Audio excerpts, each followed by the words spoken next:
So if you think about the chaotic weeks right after 9/11, you probably don't picture U.S. intelligence officers quietly sharing tactical maps with the government of Iran. No, definitely not. It sounds like alternate history, honestly. Right. But it actually happened. And yet, in less than a year, that handshake totally fell apart, and we ended up in one of the most dangerous nuclear standoffs in modern history. Yeah, it was a massive geopolitical whiplash. Exactly. So welcome to today's deep dive. We've got a really incredible, vetted historical dossier today tracking U.S.-Iran relations. Yeah. And our mission for you is to zero in on a very specific, super critical window from 2001 to 2009. It's such an important era. It really is. We are going to look at how that post-9/11 Gov cooperation shattered, how secret nuclear sites were suddenly exposed to the whole world, and how all of that culminated in Stuxnet. Which is just, I mean, it's a groundbreaking cyber attack. Totally. It fundamentally altered the global chessboard. Right, and just to give you some context on why we're focusing here, to understand the modern tensions you see today, like all the headlines about cybersecurity and nuclear latency in the Middle East, you really have to look at this specific 8-year period. Yeah. It's where this fleeting diplomacy was replaced by unprecedented digital sabotage. If you don't grasp what happened here, the current invisible wars we are fighting just don't make sense. Okay, let's unpack this. Because the idea of U.S. and Iranian officials sitting at a table together in 2001 sharing intelligence is wild. It is. It really flies in the face of decades of, entrenched hostility. Right. But the dossier shows that right after the 2001 attacks, Iran was actively cooperating with the U.S. against the Taliban in Afghanistan. Which, I mean, Iran almost went to war with the Taliban in the late 90s, so they obviously wanted that regime gone. Absolutely. They had a shared enemy. But what did that actually look like? Was it just like back-channel whispers? Oh, no, it was surprisingly substantive. They coordinated mostly through this contact group meeting in Geneva. Wait, really? Like formal meetings? Yeah, Iranian diplomats and intelligence folks were actually giving the U.S. coalition actionable intel on Taliban troop movements. They even offered their own territory for search and rescue operations in case U.S. pilots got shot down. Oh, wow. That is a huge deal. It was a very pragmatic, tactical alignment. At the time, Tehran had a reformist government under President Khatami, and they saw a rare opening. Like a chance to maybe normalize things? Exactly. Yeah. They figured if we help the U.S. and Afghanistan, maybe we can prove Iran is a stabilizing regional force. Yeah. Potentially open the door to sanctions relief or just a thaw in relations. But then that door gets slammed shut. Oh, yeah. Very hard. Fast forward to January 2002. President George W. Bush gives his State of the Union address, and he explicitly lumps Iran in with Iraq and North Korea.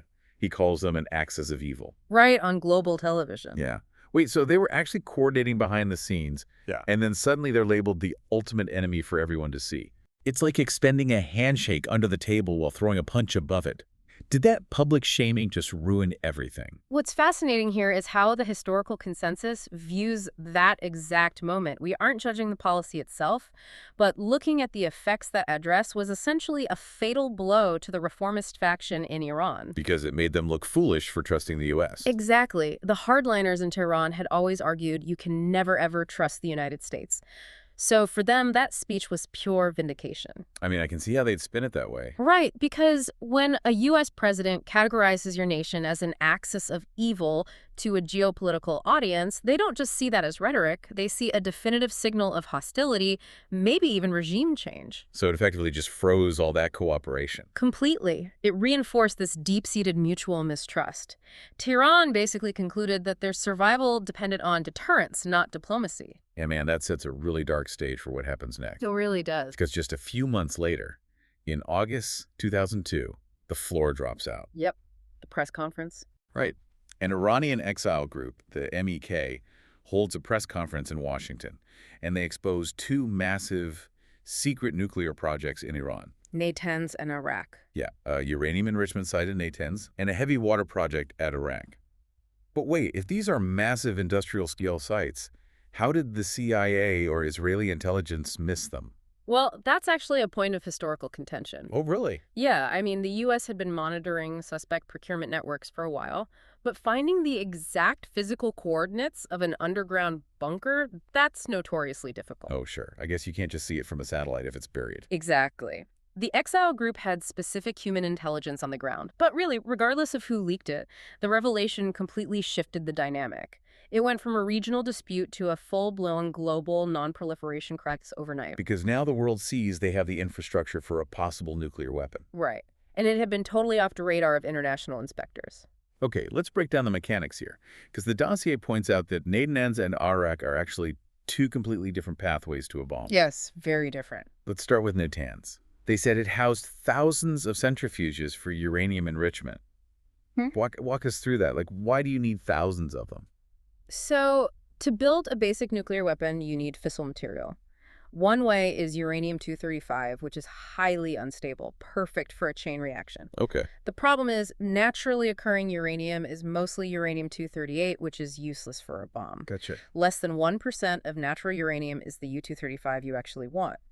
So to separate them, you convert the raw uranium into a gas uranium hexafluoride and feed it into a centrifuge. And a centrifuge is what exactly? It's a tall, incredibly delicate carbon fiber tube that just spins at supersonic speeds. Okay, so it's basically like a high-tech salad spinner. That's actually a good way to put it. It uses centrifugal force to push the heavier U-238 to the outside and leaves the lighter U-235 in the middle. Precisely.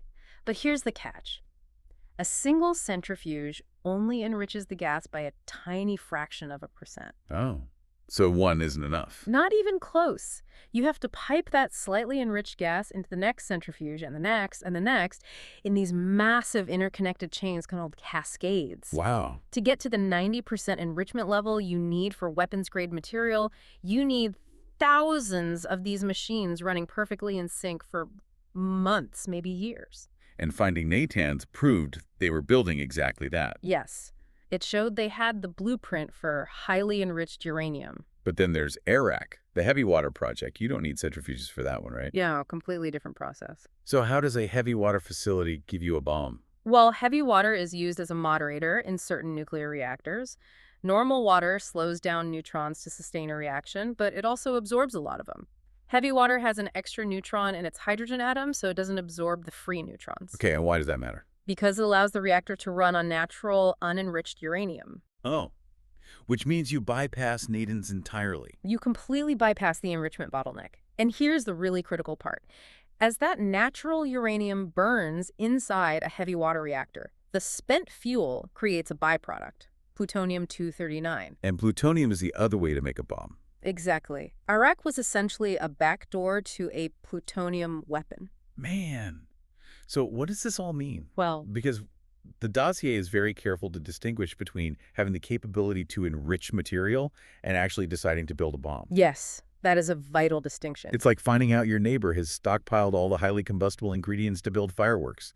You don't know if it's just planning a spectacular 4th of July show or if they're going to blow up the block, right? Right. The capability is there, but the intent is the terrifying question mark. And the sources show that the question of Iran's true intent was hotly debated. This raises an important question about a concept called nuclear latency. It is arguably the most crucial concept in this entire standoff. Break that down for us. What is nuclear latency? Nuclear latency, or breakout capability, means a nation possesses all the raw materials, the industrial facilities, and the science required to build a weapon. But they stop just short of actually assembling the final device. So it's like a chess player moving their pawn to the second to last row. That's a great analogy. They haven't promoted it to a queen yet, so they technically haven't changed the board. But the looming threat that they could promote it on the next turn forces the other player to totally change their strategy. The leverage is already there. Exactly.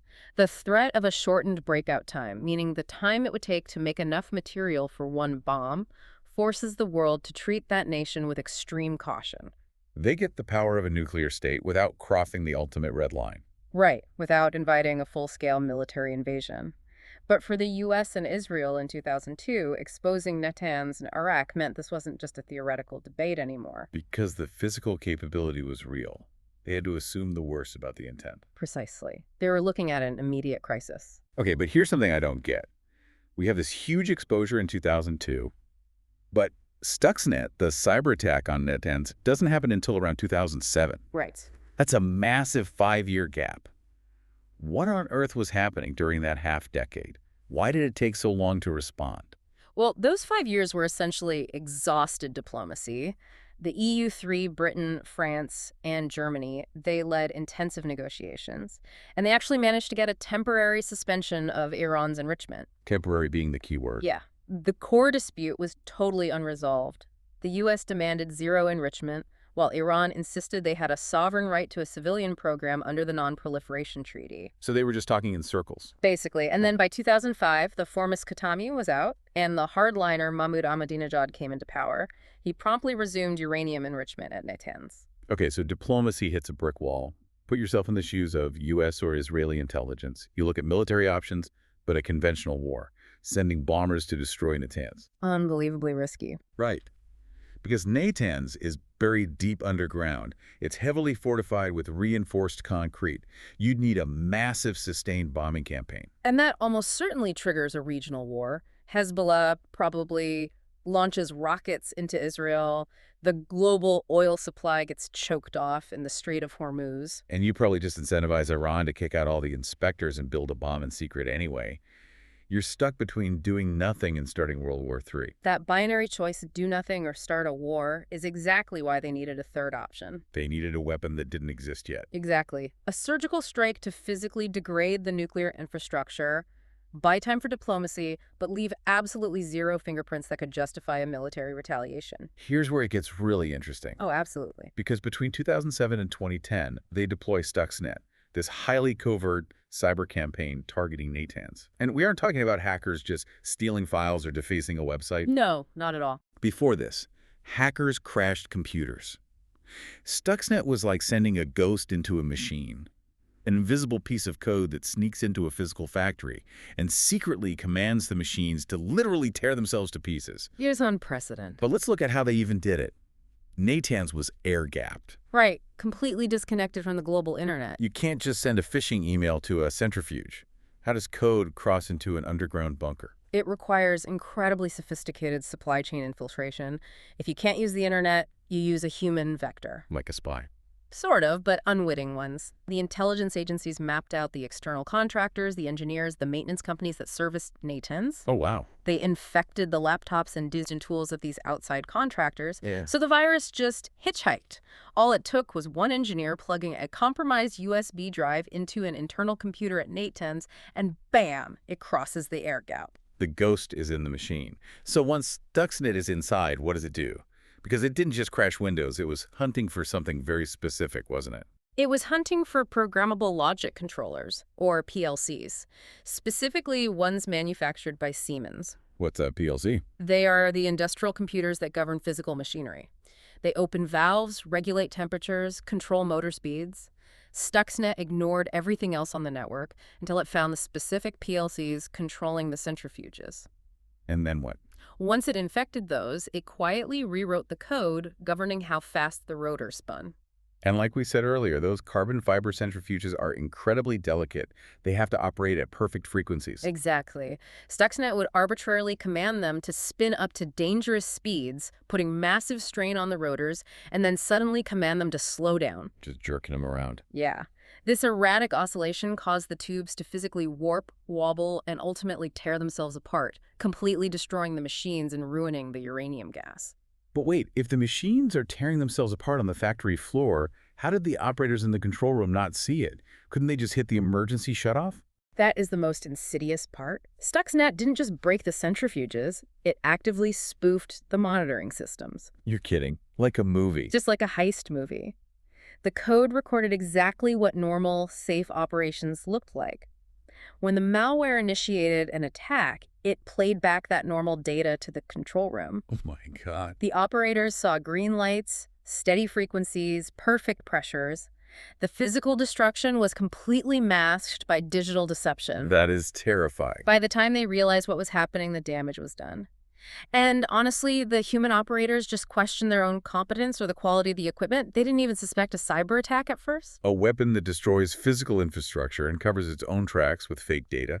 It ended up destroying roughly 1,000 centrifuges, right? Yes, severely setting back their enrichment timeline. But stepping back, the broader implications are staggering.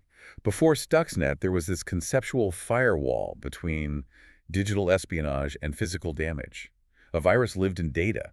Stuxnet obliterated that line. If we connect this to the bigger picture, It proved beyond a shadow of a doubt that critical physical infrastructure is vulnerable to digital manipulation. Yeah. You no longer need an air force to degrade a nation's military capacity. You just need the right code and a vector to deliver it. It shifted the entire paradigm of global conflict. Looking at the arc of what we've covered today, the evolution over just 8 years is profound. I mean, we started in 2001 with U.S. and Iranian intelligence sharing maps over Afghanistan, A brief window of mutual interest. right? But then the public rhetoric of the axis of evil dismantled that fragile trust. It inadvertently empowered the hardliners in Tehran, pushing them toward nuclear latency. Which led to the bombshell exposure of Natanz and Arak. And because diplomacy and conventional military force were either ineffective or disastrous, it forced the creation of Stuxnet. A highly tactical solution that permanently altered warfare. And that leads to a final thought I want to leave you, the listener, to mull over. Think about the Pandora's box that was opened at Natanz. Stuxnet was designed to be this precise, covert scalpel. But in deploying it, its creators proved to the entire world that lines of computer code can destroy physical infrastructure. Once that blueprint is out in the wild, the implications are boundless. Truly. If a virus can tear apart a nuclear centrifuge, it can target power grids, plunging cities into darkness. It can manipulate water treatment plants or freeze a major shipping port. They built Stuxnet to stop a bomb. But inadvertently, did they create the baseline architecture for a weapon that is far more pervasive? What happens when invisible physical destroying capability inevitably becomes the standard playbook for every nation in the world? It really is a chilling thought. The solution to one crisis often provides the architecture for the next era of vulnerability. It certainly makes you look at the digital infrastructure we rely on every day in a very different light. Well, thank you for joining us as we explore this historical dossier. Unpacking these complex timelines is essential for understanding the world we are navigating right now. Take care, stay curious, and we'll catch you on the next deep dive.